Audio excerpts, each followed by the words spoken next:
सूफी संत हकीम मजद सनाए गुरु अबू यूसुफ हमदानी। सूफी संत हकीम मजद सनाए का जन्म संवत 1137 ईस्वी सन 1080 में ईरान के खुरासान क्षेत्र के रजनी शहर में मुस्लिम समाज में हुआ था। वो हकीम सनाई गजनवी नाम से भी जाने जाते हैं। सूफी संत हकीम सनाई फारसी शायर थे और इब्राहिम बहराम शाह बादशाह के दरबार में बादशाह की तारीफ करने वाली शायरी सुनाता था। उसकी कवित्व शक्ति गजब की थी। तसव्वुफ विषय में गज़ल लिखने वाले प्रथम शायर वो थे। एक बार वह अपने बादशाह के साथ दूसरे देश पर चढ़ाई करने के लिए जाने की तैयारी कर रहे थे। बादशाह की तारीफ में एक शायरी बनाकर राज दरबार में जा रहे थे। एक गार्डन के पास से निकले।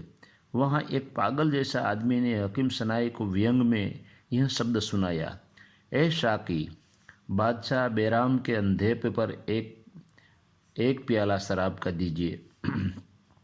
हकीम सनाई ने प्रत्युत्तर देते हुए कहा, हमारे बादशाह सुस्त मुसलमान है और न्यायी है।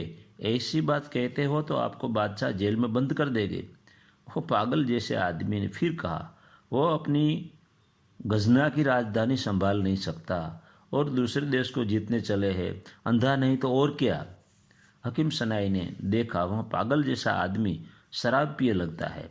फिर वह शराबी जैसा दिखता पागल आदमी ने हकीम सनाई को कहा, ए शाकी, दूसरा प्याला हकीम सनाई शायर के अंधापे पर दीजिए। हकीम सनाई ने कहा, तुम शराब के नशे में अनर्गल बकते हो।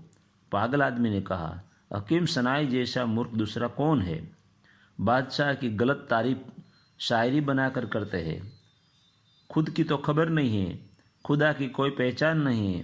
क़यामत के दिन खुदा को शायर सनाई कैसे मुख दिखाएगा। वो पागल जैसा दिखता और कोई नहीं सूफी संत लायक खूर थे। हकीम सनाई को शब्द की चोट लगी। वह उस समय के सूफी संत अबू यूसुफ हमदानी के शिष्य हो गए। सनाई की शादी बादशाह की बहन के साथ होने वाली थी। उसने शादी करने से इनकार कर दिया। राज के शायर से इस्तीफा दे दिया। सतत बंदगी करने लगे। खुले पांव घूमने लगे। जागृत होने के बाद हकीकत उल हकीकत तरीक तुतक हकीक इश्क नाम अंकल नाम कारनामाए बल्ख नाम से ग्रंथ लिखे। इनकी रुबाई नाम की रचनाओं श्रेष्ठ है। हकीकत उल हकीकत यानी सत्य का बगीचा ग्रंथ में 12,000 दोहा है। डीएल पेंडलबरी ने the walled garden of truth नाम से अंग्रेजी में अनुवाद किया है। रूमी, अतार और सनाई सूफी संतों की त्रिवेणी है। ओशो ने यूनियो मिस्टिका नाम से मजद सनाई पर अंग्रेजी प्रवचनमाला दी है। इसमें ओशो कहते हैं, मेरे लिए हकीम सनाई ऐसा नाम है जैसे मीठी शहद यानी मध, अमृत। हकीम सनाई विरले है, सूफियों की दुनिया में अनूठे हैं और कोई सूफी अभिव्यक्ति की उस ऊंचाई या उस गहराई तक नहीं पहुँचे हैं। हकीम सनाई ने लगभग असंभव को संभव कर दिया है। अगर रहस्यदर्शियों की दुनिया में मुझे सिर्फ 2 किताबें चुनने के लिए कहा जाए तो एक होगी जैन जगत से सोजान की किताब सिन सिन मिंग। मैंने उस पर भी प्रवचन किए हैं। उसमें होश और ध्यान का अर्थात जैन का सार निचोड़ है। दूसरी किताब होगी हकीम सनाई की हकीकत उल हकीकत। हकीकत प्रेमवारी की मूलभूत सुगंध है।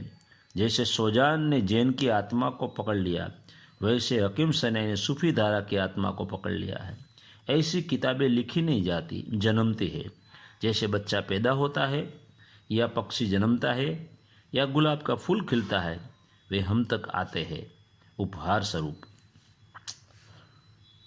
संवत 1206 यानी कि ईस्वी सन 1050 में हकीम सनाई ने देह त्याग किया। वो 70 साल देह में रहे। सूफी संतों की अमृतवाणी के थोड़े शब्द सुनाता हूँ। एक घड़ी का संत का संग वो जीवन भर की बादशाह से बढ़िया है। हाफिज। 2, ब्रह्मज्ञानी हर पल अल्लाह को याद करते हैं और अज्ञानी मानवी जब मुश्किल पलों में होते हैं तब याद करते हैं। अबू मोहम्मद जरेरी। 3, मोमिन यानी सद्गुरु के दर्शन का पुण्य 1000 बार हज और 1000 दिनार का दान देने से भी बराबरी नहीं कर सकता। अबू हसन खिरकानी। 4, जैसे दीपक प्रकाश देता है वैसे ज्ञान जीवन में आनंद देता है। इमाम अबू हनीफा।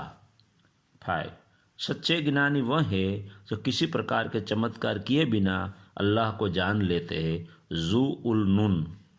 6, जो अपने को बुद्धिमान समझते हैं, घमंड करते हैं, वो घमंड करने वाले की ही मृत्यु होती है। अबू हफस हदाद।